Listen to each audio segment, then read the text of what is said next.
Have you ever witnessed a moment in sports that made you question the very laws of physics? A moment so unbelievable, so audaciously brilliant, that it felt like you were watching a scene from a movie?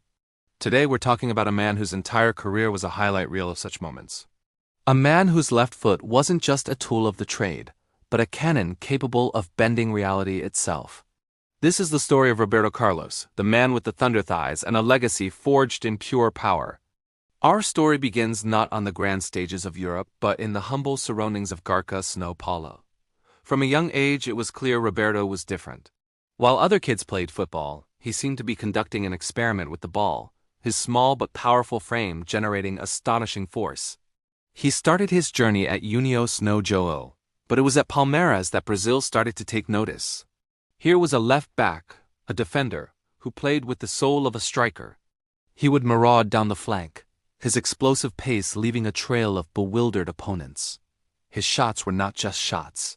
They were events, each one a thunderclap that echoed his immense potential. But it was a move to Europe, to the glamour of Inter Milan in 1995, that set the stage for his global takeover. Yet, his time in Italy was short-lived. A disagreement over his best position saw him seek a new home, a place where his unique attacking instincts from the back would be celebrated, not stifled. That place was Real Madrid. And in Madrid, Roberto Carlos didn't just find a club. He found a kingdom, and he was about to become one of its most revered kings. The year is 1997, the location, the Tournoi de France. Brazil is facing the host nation, France. A free kick is awarded, a full 35 meters out, maybe more. It looks too far, too ambitious for a direct shot. The French wall, featuring legends like Zidane and Deschamps, stands ready. Goalkeeper Fabien Barthez positions himself, expecting a cross or a layoff. But Roberto Carlos has other ideas. He takes an impossibly long run-up, almost from the halfway line, his signature short, powerful strides eating up the turf. Then, contact. He strikes the ball with the outside of his left boot, a technique that should send it spiraling wide. And it does. The ball travels far to the right of the wall, seemingly destined for the corner flag. A ball boy standing by the goal even ducks out of the way, convinced it's heading for him. And then it happens. The impossible. As if guided by an unseen force, the ball takes a sudden, violent swerve to the left. It defies logic, it defies aerodynamics, it defies everything we thought we knew about a football's trajectory. The French wall is rendered useless. Barthez is frozen to the spot, a mere spectator to a miracle. The ball smacks into the back of the net, nestling in the corner it had no right to reach. The stadium falls into a collective gasp of disbelief. Players on both teams look around, confused. Did that just happen? It was a goal from a science fiction movie, a glitch in the Matrix. Scientists would later study it, coining the term Magnus effect to try and explain the inexplicable curve. But for the millions watching, it wasn't science, it was magic. It was Roberto Carlos. That free kick became his calling card, but it was just one chapter in his incredible story at Real Madrid. Arriving in 1996, he became a cornerstone of one of the most iconic teams ever assembled, the Galacticos.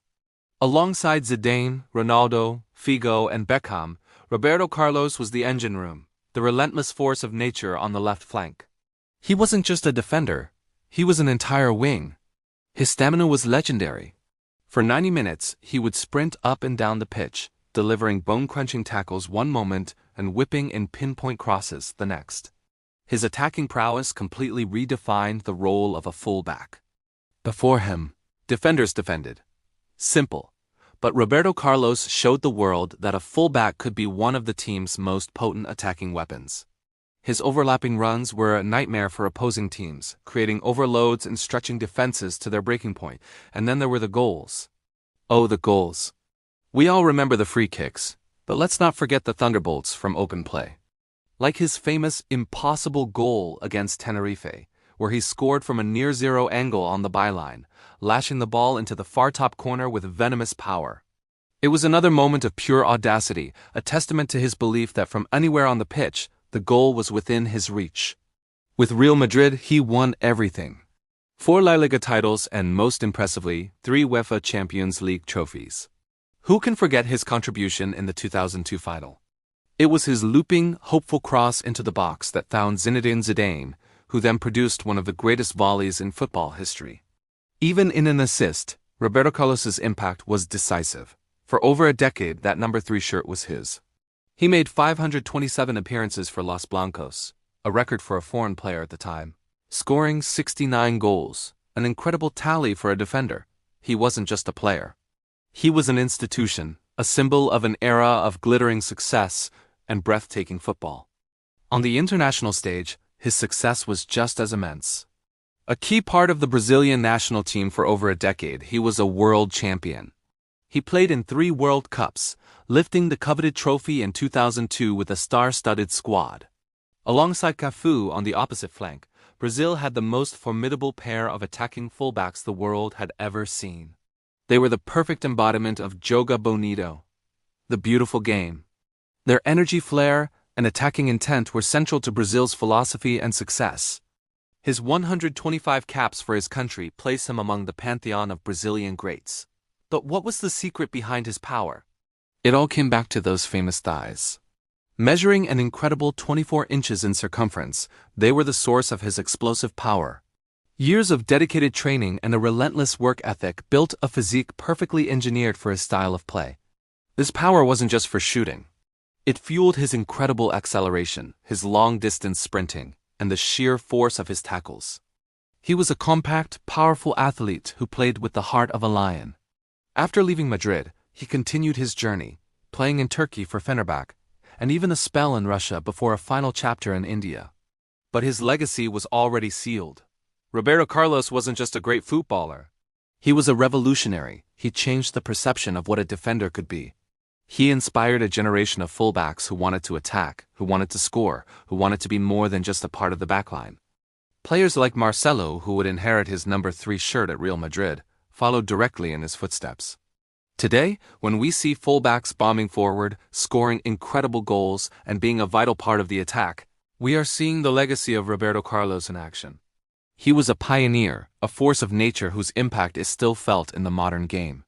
His career was a spectacle of power, pace, and unbelievable goals. From the impossible free kick that broke the internet before the internet was even a thing, to his relentless dominance for club and country, Roberto Carlos was truly one of a kind.